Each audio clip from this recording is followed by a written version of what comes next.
Bonjour et bienvenue à tous.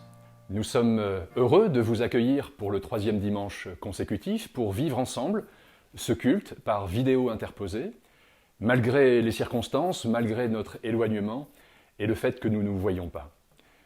Comme l'a dit un frère dans une méditation adressée cette semaine, l'Église n'est pas limitée à un lieu, pas même au lieu que nous appelons, nous, Église. Mais l'Église est un corps vivant, réunissant tous ceux qui croient au Christ et sont unis par lui. Et ce corps, la Bible le décrit également comme une famille, celle de Dieu, cette famille que Dieu a créée autour de lui. Et c'est ce que Paul nous invite à considérer dans le 2e chapitre de l'Épître aux Éphésiens, dans lequel il démontre que Dieu a voulu constituer une nouvelle humanité, constituée de juifs et de non-juifs, tous réconciliés avec Dieu par leur union avec le Christ.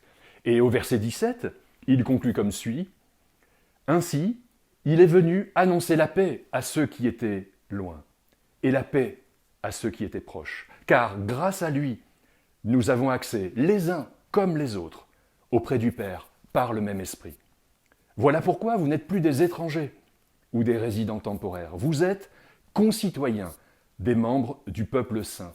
Vous faites partie de la famille de Dieu. » Alors, chers amis, malgré les circonstances, je vous propose de vivre ce culte, chacun chez soi, à son domicile, en famille, pour que nous soyons renouvelés dans la grâce de comprendre que nous faisons partie de la famille de Dieu. Et c'est en le louant par le chant que je vous invite à commencer maintenant.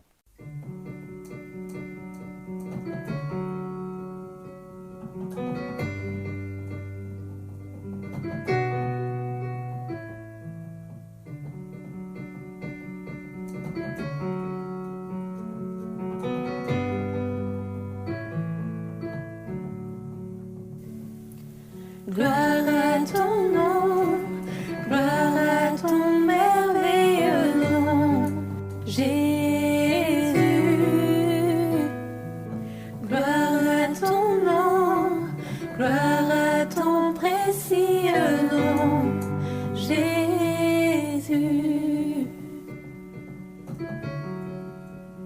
Gloire à ton nom. Gloire à ton nom, gloire à ton merveilleux nom, Jésus. Gloire à ton nom, gloire à ton précieux nom, Jésus. Il me donne force et courage, il me donne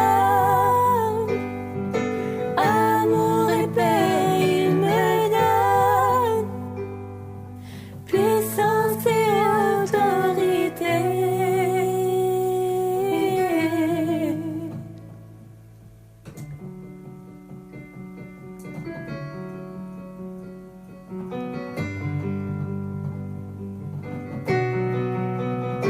Gloire à ton nom, le plus beau nom. Gloire à ton nom, gloire à ton nom, gloire à ton merveilleux nom, Jésus. Gloire à ton nom, gloire à ton précieux nom, Jésus. Il me donne force et courage, il me donne amour et paix, il me donne puissance et autorité. Il me donne force et courage, il me donne amour et paix, il me donne puissance et autorité. Au cœur de l'épreuve, au cœur de l'épreuve, tu es avec moi, je m'attache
Jésus.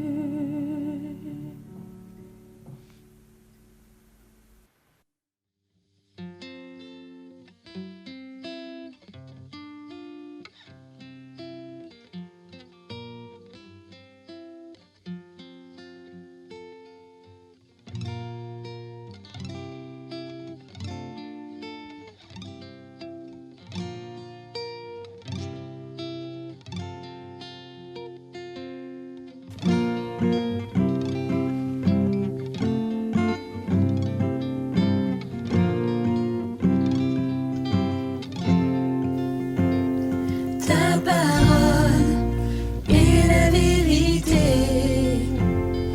elle est lumière sur mon sentier. Je peux avancer en sécurité sur les voies que tu as tracées.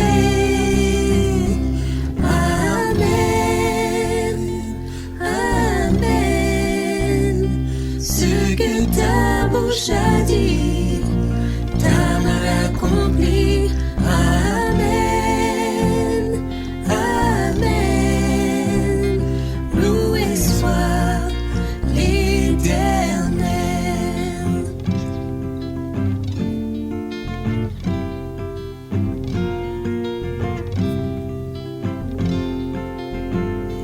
Ta parole est une arme puissante, une épée à double tranchant. En toi j'ai confiance, Dieu tout-puissant, éternel, Dieu triomphant. Amen, amen. Ce que ta bouche a dit, ta main l'accomplit. Amen, amen. Loué soit l'Éternel. Amen, amen, amen. Ce que ta bouche a dit, lui ta main l'accomplit. Amen, amen. Loué soit l'Éternel. Voilà ce que le psaume 33 nous dit. Car dès qu'il a parlé, tout a existé. Il a commandé, tout a été fait. Oui, par Éternel, parlons aujourd'hui. Ta parole nous donne la vie. Car dès qu'il a parlé, tout a existé. Il a commandé, tout a été fait. Oui, par Éternel, parlons aujourd'hui. Ta parole nous donne la vie.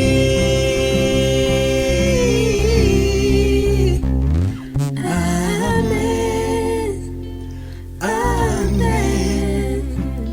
Ce que ta bouche a dit, oui, ta main l'accomplit. Amen, amen.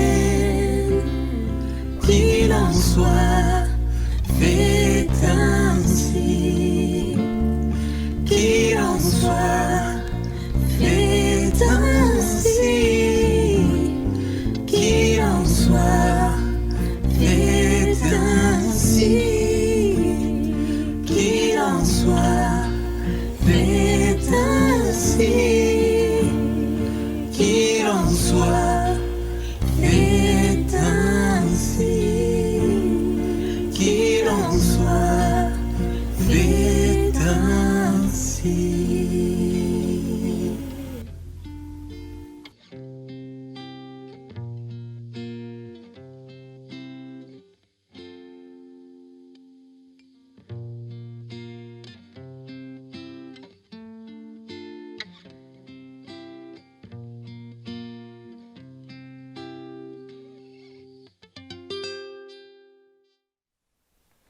C'est une joie maintenant de partager pendant quelques instants avec vous un texte de l'Évangile, cet Évangile qui est pour nous encore aujourd'hui la bonne nouvelle de Dieu pour nous.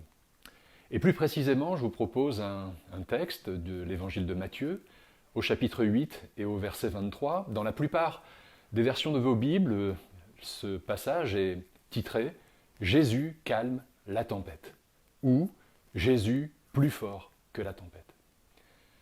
Au chapitre précédent, notamment les chapitres 5 à 7, Jésus, commençant son ministère, annonce la réalité du royaume qui vient et de ce que cela implique pour les disciples et ceux qui acceptent de le suivre dans leur relation à Dieu, mais aussi dans leur relation aux autres. Et à partir du chapitre 8, Matthieu va relater une succession de miracles, de prodiges, de guérisons et de délivrances qui sont autant de témoignages et de manifestations de qui est le Christ et de ce qu'il peut faire dans la vie de ceux qui croient en lui. Et le passage que nous lisons ce matin se trouve au milieu de cette série de miracles et de prodiges. Jésus vient d'enseigner et il propose à ses disciples de monter dans une barque et de traverser le lac pour aller de l'autre côté du bord. Et nous lisons au verset 23. « Il monta dans un bateau et ses disciples le suivirent. Tout à coup, une grande tempête se leva sur le lac et les vagues passaient par-dessus le bateau. Pendant ce temps, Jésus dormait. Les disciples s'approchèrent de lui et le réveillèrent en criant « Seigneur, sauve-nous, nous sommes perdus !» « Pourquoi avez-vous si peur ?» leur dit-il. « Votre foi est bien petite. » Alors il se leva, parla sévèrement au vent et au lac, et il se fit un grand calme. Saisis d'étonnement, ceux qui étaient présents disaient « Quel est donc cet homme pour que même les vents et le lac lui obéissent ?» Ce sont des circonstances particulières qui sont décrites. Et les disciples traversent effectivement ces circonstances qui sont des circonstances de tempête. Cette tempête ne devait pourtant pas être la première. Elles étaient régulières sur le lac de Galilée et il se dit qu'elles étaient parfois et souvent violentes et brutales. Mais par ailleurs, les disciples, au nombre desquels certainement Simon-Pierre, André, Jacques et Jean, qui ont été appelés par Jésus dès le chapitre 4 du même évangile pour être ses disciples, leur profession c'était précisément d'être pêcheurs, de pratiquer la pêche. Et donc ils devaient être habitués finalement à ces conditions météorologiques et des circonstances de navigation. Et pourtant, cette tempête semble être celle de trop. Une tempête qui prend des proportions différentes, produisant une crainte et une réaction peut-être inhabituelle chez eux. Il en est parfois ainsi dans nos vies, et les tempêtes que nous traversons peuvent être de différentes natures. Des tempêtes provoquées par des circonstances extérieures, comme des situations professionnelles compliquées, la maladie, le deuil parfois, mais aussi des tempêtes intérieures. Ces tempêtes dans lesquelles la multitude des pensées, de nos raisonnements, de nos combats intérieurs, de nos échecs, de nos révoltes, produisent en nous cette situation de tempête. Alors ce n'est pas comme si nous n'avions jamais traversé de tempête. Je crois que la plupart d'entre nous avons traversé des moments difficiles, mais parfois, reconnaissons-le, certaines d'entre elles semblent être la tempête de trop. Et cette tempête-là, pour les disciples, elle est tellement insurmontable que leur réaction semble complètement disproportionnée. Sans progression, il y a le passage d'un sentiment qui semble de quiétude à un sentiment de désespoir et de perdition. Nous sommes perdus. Pourtant, Jésus, le Maître, est là, à côté d'eux, celui avec lequel ils ont vécu déjà depuis un certain temps, ils ont vu ce qu'il a fait, ils ont écouté ses enseignements. Il est là, à côté d'eux, dans la barque. La peur prend la place de la confiance, cette peur qui empêche de voir les choses telles qu'elles sont, qui empêche de voir que Jésus, le Christ, est avec eux. Cette peur qui perturbe à ce point les émotions qu'ils en oublient tous les prodiges qu'ils ont vus dans les chapitres, au début du chapitre 8, devant leurs yeux, que Jésus a accompli devant leurs yeux. Et dans leur détresse, les disciples, finalement, ont un instant de lucidité. Ils interpellent Jésus en l'appelant Seigneur. Ils ne l'appellent pas Maître, Rabbi, comme le fait l'un des disciples au verset 19, un tout petit peu plus haut, mais ils l'appellent Seigneur, c'est-à-dire ce terme dans le grec original qui parle d'une personne dont on sait qu'elle peut répondre à nos besoins, dont on le sait qu'elle a l'autorité et le pouvoir de faire des choses, de changer les choses dans les circonstances que nous vivons. Dans leur crainte, les disciples ont peut-être oublié temporairement ce que Jésus avait fait, mais ils n'ont pas complètement oublié qui il était.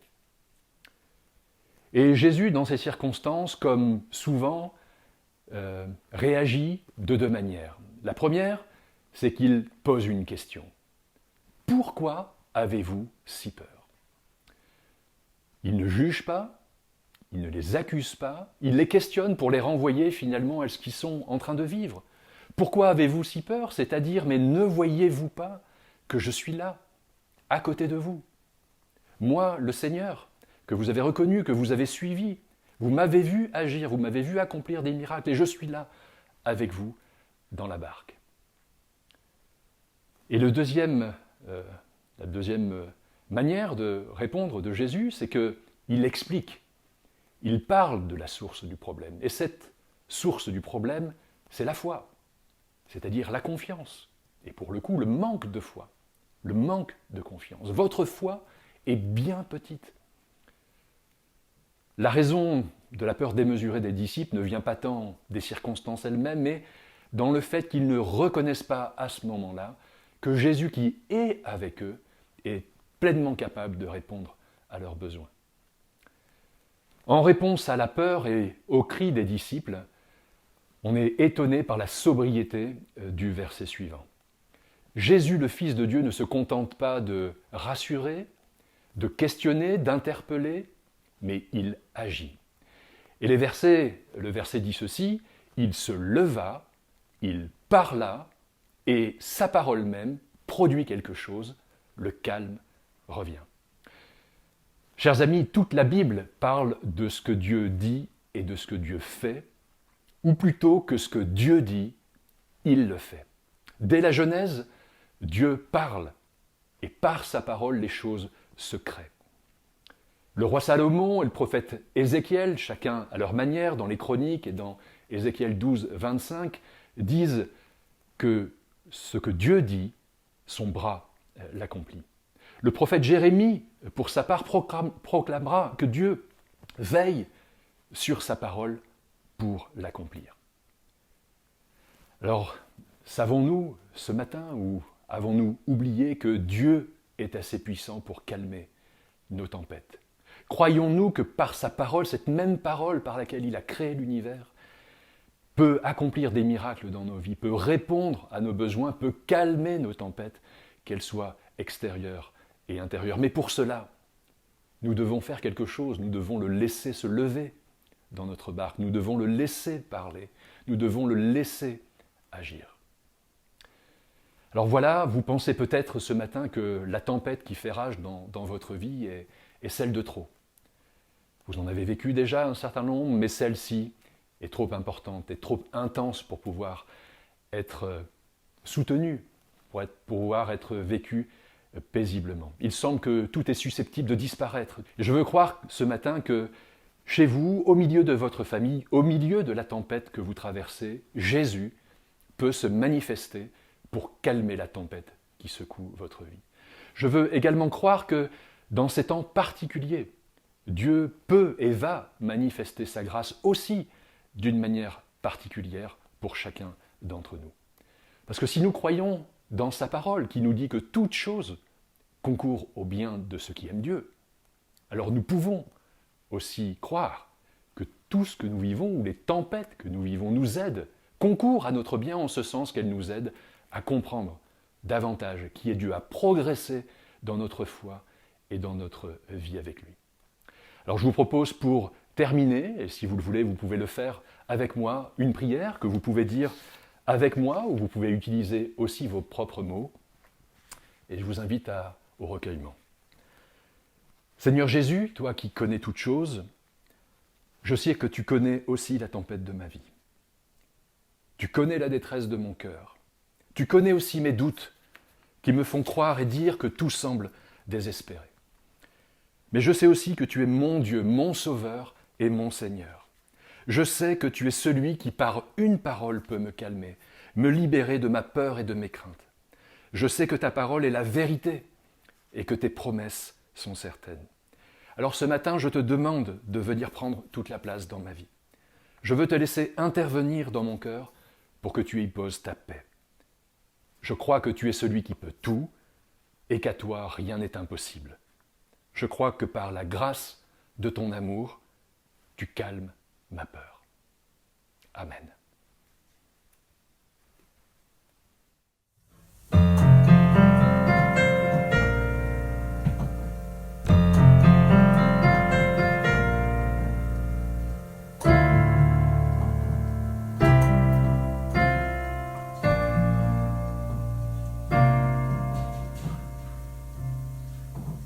Je vois les nuages noirs se former, venant vers moi. Il me faut trouver un abri avant la tempête. Je me tourne vers toi, Seigneur, car je peux compter sur toi. Je sais qu'en toi je trouverai un amour parfait. Toi mon seul abri, ma sécurité, tu es mon refuge au cœur du danger. Dans l'adversité, s'il faut se cacher, toi Seigneur, tu es mon seul abri. Je ne te demande pas d'enlever tous mes problèmes, car je veux apprendre à compter sur ta fidélité. Je te remercie pour les promesses que tu m'as données. Je sais qu'en toi je trouverai un amour parfait. Toi mon seul abri, ma sécurité,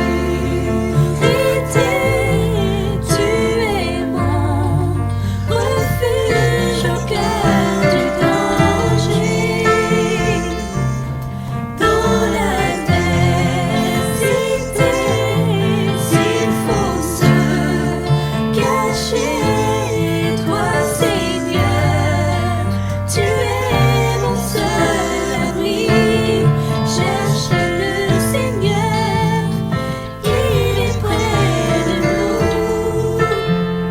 notre seul refuge lorsque la tempête gagne. Toi mon seul abri, ma sécurité, tu es mon refuge au cœur du danger. Dans l'adversité, s'il faut se cacher, toi Seigneur, tu es mon seul abri. Dans l'adversité, s'il faut se cacher, toi Seigneur, tu es mon seul abri.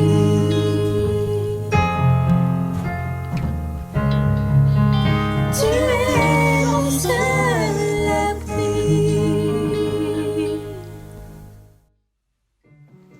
Bonjour à toutes et à tous, Cette semaine encore, nous venons vers vous pour vous proposer quelques actions ou suggestions à mettre en œuvre si vous le désirez. La première peut-être vous étonnera, en ce temps où chacun est plutôt tenté de rester chez soi pour se préserver du virus et côtoyer le minimum de personnes comme il nous l'est demandé. Eh bien, sachez que le gouvernement, à travers la réserve civique, propose aux personnes qui le désirent, qui ont cela à cœur, peut-être de s'engager en faveur d'autres personnes qui en ont vraiment besoin. Par exemple, ce qui est proposé, c'est une aide alimentaire ou une garde exceptionnelle d'enfants. Donc si ce type d'action, en ces temps troublés, peut vous intéresser, si vous avez cela à cœur, vous pouvez vous rendre sur le site dont vous trouverez les références à l'écran pour vous y inscrire et voir un peu plus précisément ce dont il s'agit. Dans la même optique de solidarité les uns envers les autres, sachez que quelques personnes dans l'Église sont touchées soit directement, soit indirectement par le virus. Donc continuons vraiment à nous porter les uns les autres dans la prière. Et puis vraiment au-delà du cercle de l'Église, nous pouvons penser à l'ensemble de la population française et même au-delà dans nos prières, bien évidemment. Gardons cela à cœur, cela reste un sujet important à remettre entre les mains de notre Seigneur. Sur un tout autre sujet, nous vous proposons là une méthode assez simple pour continuer à s'enrichir les uns les autres malgré la distance. C'est une méthode qui est utilisée de manière habituelle par les groupes bibliques universitaires. Il s'agit donc avec un frère ou une sœur de définir un texte biblique que chacun lit de son côté et de prendre rendez-vous, soit par téléphone, par SMS ou par je ne sais quel autre moyen de communication pour partager, justement, échanger sur les points saillants de ce texte, ce qui nous marque, ce que l'on comprend ou au contraire ce que l'on ne comprend pas. Voilà, c'est assez simple à mettre en œuvre et cela peut vraiment nous permettre de continuer à échanger et nous enrichir les uns les autres. Enfin, je ne voulais pas finir ce temps d'annonce sans un grand merci. Merci aux quelques personnes qui spontanément se sont levées pour travailler à la mise en ligne de ces cultes semaine après semaine. Sachez que c'est quand même pas mal de travail, beaucoup d'échanges, beaucoup d'heures passées sur le sujet pour que nous puissions tous profiter semaine après semaine de ces temps de culte, de louange et de prédication. Donc vraiment, je les en remercie du fond du cœur et je pense que nous pouvons tous nous associer à ces remerciements. Et je finirai en vous souhaitant à toutes et à tous une excellente semaine sous le regard de notre Père miséricordieux. Notre temps de culte touche à sa fin et ça a vraiment été une joie pour nous tous de le vivre ensemble malgré les circonstances. Tous les intervenants de ce culte, chanteurs, musiciens, techniciens, ont tous travaillé et collaboré depuis leur domicile. Et je voudrais être particulièrement reconnaissant à toute l'équipe qui s'est mise en place pour réaliser cet exploit et permettre que nous vivions ces instants aujourd'hui et ce matin. Avant de nous quitter, je voudrais vous laisser les paroles de ce chant pour vous encourager, ce chant que vous connaissez certainement et que vous pourrez fredonner chez vous. Dans les jours qui viennent, et quoi qu'il advienne, Dieu vous maintienne à jamais en paix. Que par vos prières, votre vie entière soit à sa lumière, à jamais en paix. Bonne semaine et bon dimanche à tous.